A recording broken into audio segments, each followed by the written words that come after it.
November 16th, 1532, was a crucial moment in world history. A Spanish conquistador, Francisco Pizarro, and his 168 soldiers successfully captured Inca Emperor Atahualpa, guarded by 80,000 warriors. Pizarro's army, equipped with steel swords and armors, dominated the Incan soldiers with primitive weapons. Records show that more than 7,000 Inca soldiers were killed in this battle. This event was decisive in the European conquest of South America. From the 16th to the 19th century, similar events occurred in Africa, Australia, and other areas across the globe. Local inhabitants were decimated, enslaved, and expelled from their land by Europeans with advanced tools and powerful weapons, while the Western societies achieved further development by exploiting labor and resources from these regions. Why did Europeans conquer other continents rather than the other way around? The immediate explanations are already clear. Europeans developed advanced technologies before the other parts of the world did, so they could enjoy military and economic supremacy. However, this doesn't fully answer the question. The point is how they gained these advantages in the first place. Why was it Europe that first developed complex societies and advanced technologies? Why did the world ever become so unequal? In the centuries after 1500 AD, European explorers became aware of the wide gaps among the world's peoples in technology and political organization, and they often attributed these disparities to innate biological differences between races. They thought they were genetically superior to the native population. To them, it was natural that European societies were culturally and technologically more advanced simply because they were more intelligent. However, this answer is not just arrogant, but also wrong. There is no firm evidence of genetic differences in intellectual ability among peoples of different races or cultures. It's quite unlikely that Europeans are inherently smarter than people in other regions. If there is no genetic difference in our ability between races, why did some cultures develop faster than others? In a word, the answer lies in geography. The Earth is extremely diverse in terms of climate, geography, and the distribution of plants and animals, and some parts of the world have had more ideal conditions for prosperity. Particularly, European societies have been blessed with suitable environments for agriculture. Their environmental advantages at the beginning have been accumulated, amplified, and thereby translated into a huge technological gap in the 16th century. If the Native Americans or Aboriginals had enjoyed the same geographic advantages as Europeans, they would have been the ones to invent steel weapons and steam engines and would have conquered and colonized the rest of the world. It is geography that determines the fate of human societies, not humans themselves. Human history spans millions of years, and most of the time, our ancestors had lived as hunter-gatherers. They made their living by running across the savanna to hunt wild animals and walking through the woods to gather wild food plants. Around 13,000 years ago, the last ice age ended, and some people began domesticating plants and animals. There were only a few parts of the ancient world that developed farming independently, but in most places where farming began, a large advanced civilization emerged. Farming seems crucial for the arrival of civilization for several reasons.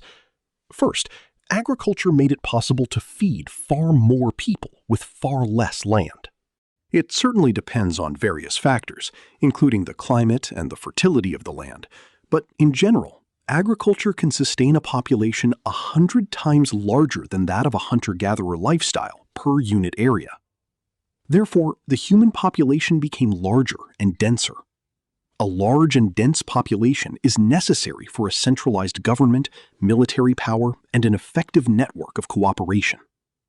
Also, farming produces extra food surplus, with which some people don't have to work to get food.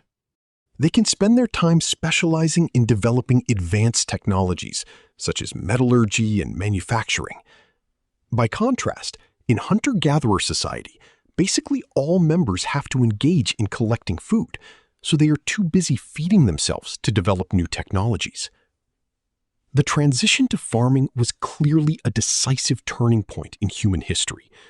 The next question is, why did only a few parts of the world begin farming?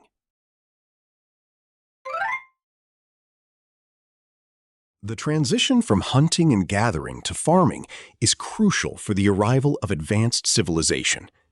But why did only a few parts of the world build civilizations? For agriculture to be the basis for technological development, it has to be an efficient way of producing food. And for agriculture to be efficient, there have to be productive plants and animals for domestication.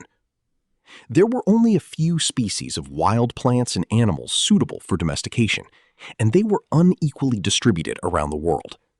Some of the most productive crop species were only growing wild in the Eurasian continent. Wheat and barley were growing wild in the Fertile Crescent in the Middle East, and rice originated from a southwest part of China. Eurasia also had the best animals for farming. There are nearly 2 million known species of wild animals, but the vast majority have never been farmed because they don't meet the requirements for domestication. For example, carnivores, such as lions, don't make economic sense to domesticate because you have to raise other animals just to feed them. They also have to be social animals and get along with humans so that humans can easily control them. For example, zebras resemble horses and thereby seem to make a good candidate for domestication. However, they are not suited because they have become nervous creatures as they have survived amidst Africa's great predators. Throughout history, only 14 large mammal species have ever been successfully farmed.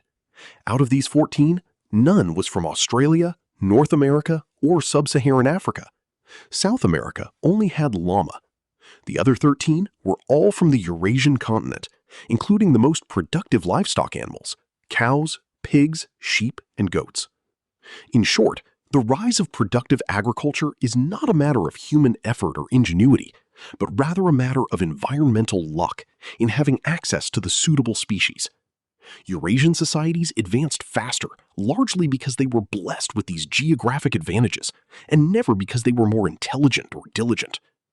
Although historical coincidences and efforts of remarkable individuals certainly play a role, the broad trajectory of human history is largely shaped by geographical factors. After all, the roots of inequality around the globe will eventually come down to environmental luck. Eurasian societies advanced earlier because the continent was geographically blessed in various aspects. Firstly, they had access to the best crops and animals for domestication. Particularly, the Fertile Crescent was blessed with the most productive species, including wheat and sheep, which gave the Middle East a head start in ancient times. Another advantage for Eurasian societies is the shape of the continent. Eurasia is long from east to west and narrow from north to south, while the American continents and African continent are long from north to south. Therefore, Europe, the Middle East, India, and China are all at the same line of latitude. Any places that share the same latitude automatically share similar climate and vegetation. So crops and animals in the Middle East can also thrive in many other parts of the continent.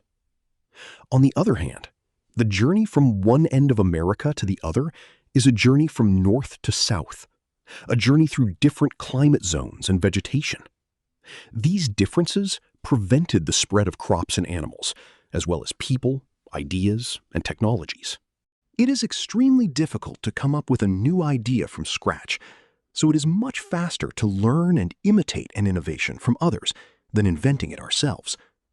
For example, the idea of phonetic alphabet apparently arose only once in human history, and it was in the Middle East around 3,000 to 4,000 years ago.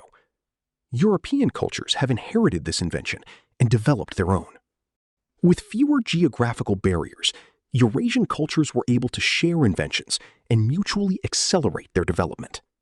To explain why it was Europe rather than the Middle East or China requires considering a far more complex interplay of geographical necessity and historical contingency, so it is too extensive to cover here.